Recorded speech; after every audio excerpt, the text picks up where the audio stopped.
There's no smoke without fire. Rumors about a possible offensive against Ukraine from Belarus have a real basis.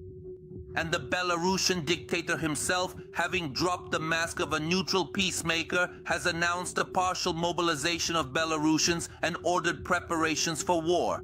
How will Ukraine respond to this? Robert Brovdi, known as Magyar, has already responded. How exactly? We'll show you now. Lukashenko has dropped his mask. The Belarusian dictator is preparing a second front for another Russian march on Kyiv. Rumors about preparations for an invasion have turned into real actions, as personally stated by Volodymyr Zelensky on his social media page. Russia is considering plans for operations to the south and north of Belarusian territory, either against the Chernihiv-Kyiv direction in Ukraine or against one of the NATO countries. Lukashenko himself is no longer hiding his desire to go to war. At a strategic meeting with Belarusian generals, the Batka issued a clear directive that his army should prepare for an offensive. There's no way forward without a ground operation. Thus, Belarus is refusing to conduct large-scale exercises. Instead, partial mobilization is being introduced in the country. We will selectively mobilize various units of the armed forces in order to prepare them for the upcoming war. And Lukashenko is not limiting himself to just Ukraine. According to intelligence, the Belarusian dictator, with the support of the Russian army, is considering the option of invading one of the Baltic countries. It will involve the seizure of a limited, specifically a very small piece of territory belonging to one of the Baltic countries. The calculation is based on the idea that this seizure will confront European nations with an incredibly difficult strategic dilemma. Either they must initiate a full-scale war with Russia, in which case Eastern Europe, at least its capitals and critical infrastructure, will become primary targets for strikes from Russian missiles and drones, or they might try to negotiate a peaceful settlement without any formal invitation to do so. Meanwhile, the Ukrainian armed forces are already on alert and are expecting provocations on the Ukrainian-Belarusian border. Our defenders have turned Polesia into a fortified defensive line. Currently, kilometers of field fortifications, hundreds of revetments for equipment and firing points have been built there. A complex system of minefields, ditches and barriers has also been created. The military have reported this. So, a repeat of the scenario from February 2022 is not to be expected. And as analysts assure, despite all the maneuvers and loud statements, in reality, Lukashenko is unlikely to dare to attack Ukraine.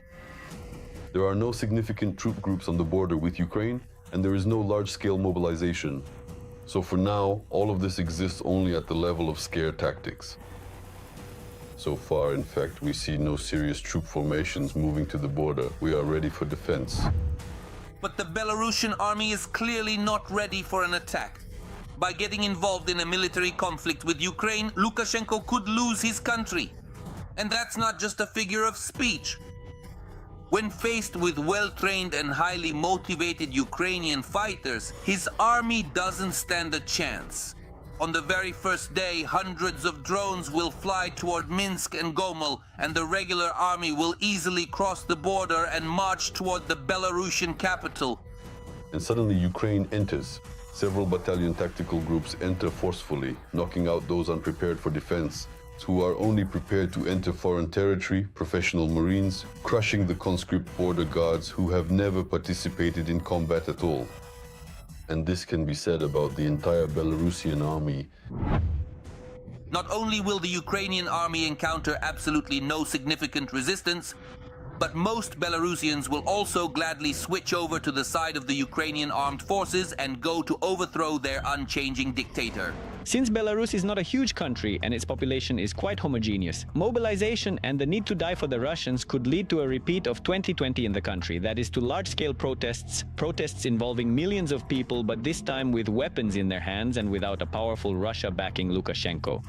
Because over these years, the Kremlin has squandered all its power, both economic and military. So all the saber-rattling and loud provocative statements by Lukashenko about an impending war are nothing more than another information psychological operation and a tool of pressure, analysts assure. The mustachioed dictator regularly uses military rhetoric whenever he needs to bargain something from Russia, money, privileges, or political support. That's exactly what's happening this time.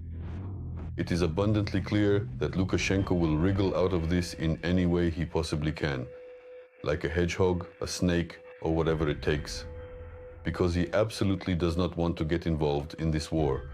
Belarus's economy has already declined in this first quarter. Russia's dropped by 4%, Belarus's by 5%, and it's only going to get worse because they're tied together. The situation is lousy, though. Nevertheless, Putin continues to put pressure on Lukashenko. We continue to observe Russian attempts to further drag Belarus into the war against Ukraine. We know that there have been further high-level communications between the Russians and Alexander Lukashenko, designed to persuade him to participate in new Russian aggressive military maneuvers. So just in case, Ukraine is preparing for the worst, namely, the challenge of repelling an attack from its neighbors. And even though such a scenario is unlikely, it cannot be ruled out.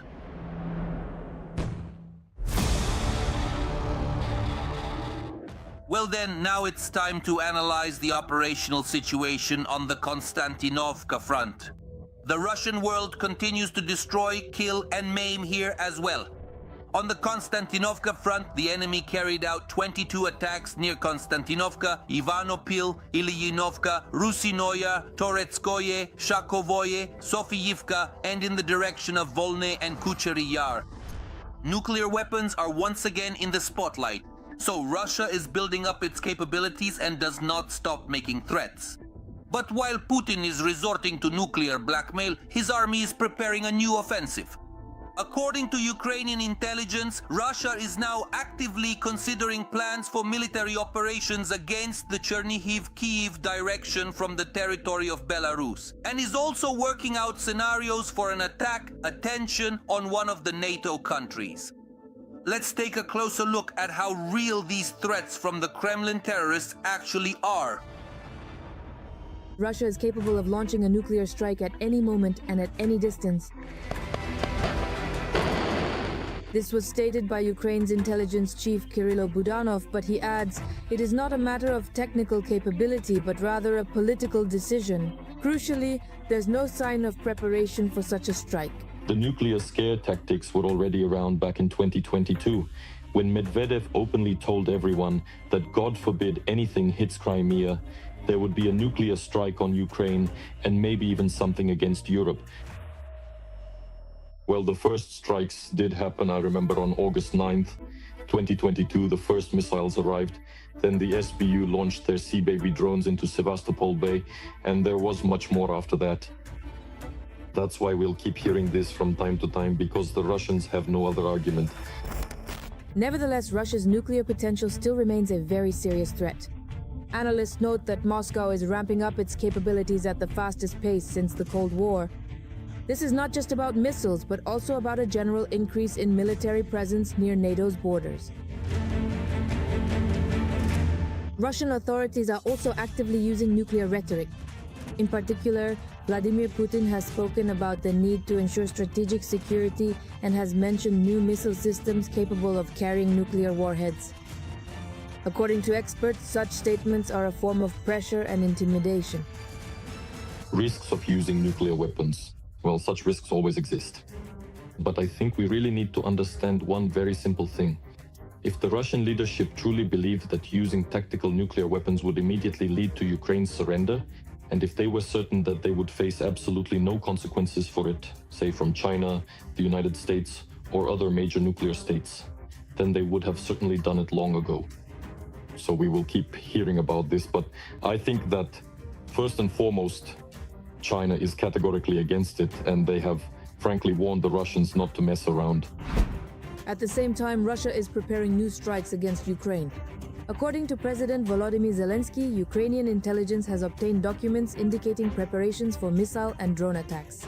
Among the targets are nearly 24 sites, including political centers and military posts. Ukraine is responding. Defense forces are bolstering defenses and preparing military and sanction responses. The president notes that every Russian strike will have consequences.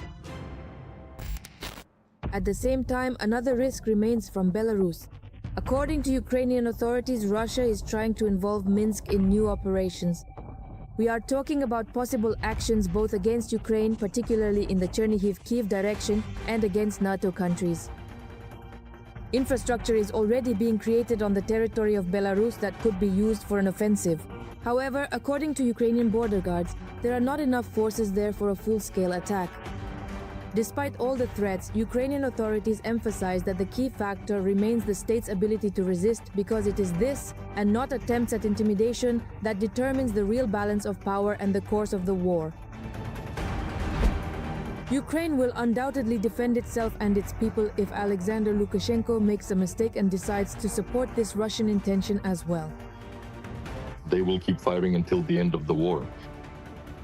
Our task, well, what strong leverage do we have here? It's really just to respond. Retaliatory strikes to destroy oil and gas infrastructure, and much more just to make the Russian economy collapse. Therefore, the nuclear scenario remains a possibility, but it is not inevitable. Russia continues to apply strategic pressure, threaten and prepare for new strikes, but the most critical and decisive factor still remains not the weapons themselves, but political decisions and Ukraine's ongoing ability to defend its sovereignty.